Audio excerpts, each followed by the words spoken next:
a renovation worker struck the wall with a hammer, only to discover 3 mummified corpses hidden inside. On the table nearby lay their severed genitals. The police soon arrived at the scene, and after a thorough investigation, the forensic examiner stated that the bodies had been preserved with embalming methods. At that moment, Carl noticed that aside from the 3 corpses, there was also a toppled chair. He deduced that there must have originally been a 4th person present. According to the autopsy, the bodies had undergone dehydration treatment. All internal organs had been removed by the killer, and traces of anesthetics remained in their systems. During this time, the killer had cut off their genitals while they were still alive. But strangely, since the killer had already attempted to destroy the bodies, why didn't they clean up the scene? Instead, each victim had their respective ID card stuffed into their hands. Police investigation revealed the victims were a prostitute, a lawyer, and a janitor, 3 people who seemed to have no connection. But the chief remembered the lawyer clearly, because 12 years ago, his wife had reported a missing person case involving her. Before she could be found, she suddenly withdrew the case 3 days later. Coincidentally, the janitor had once been a client of the lawyer's husband. The lawsuit involved a girls' academy, but the details were unknown. However,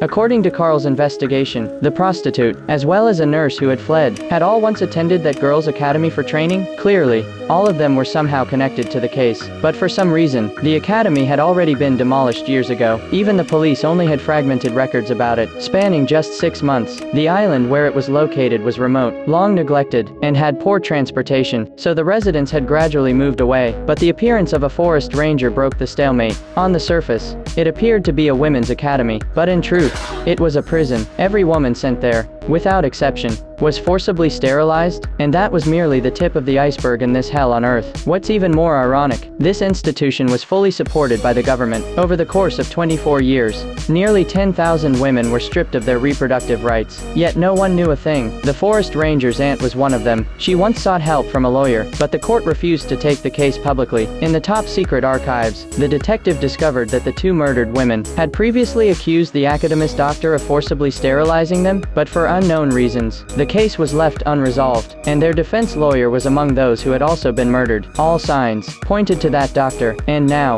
he had reinvented himself, becoming a renowned fertility specialist. As for his total silence, the police had no way of breaking through. Yet, just as the detective left, he was ambushed by terrorists. Luckily, in a critical moment, he managed to wound his attacker and survive. But there was no doubt, behind the doctor was a highly organized criminal network. According to the forest ranger's years of investigation, he discovered that this group had long been secretly orchestrating a eugenics plan, forcibly sterilizing women of other ethnicities, to achieve so-called genetic purity. Even worse, they were backed by powerful authorities. The lawyer, who had seemed to help the victims sue the doctor, was in fact one of them. To uncover the full truth, he retrieved the case files handled by the lawyer back then. Hundreds of them were accusations against the doctor, yet without exception, they had all failed. Now, with both witnesses and evidence in hand, he applied for a search warrant from the chief. But to his shock, the forest ranger was brutally murdered.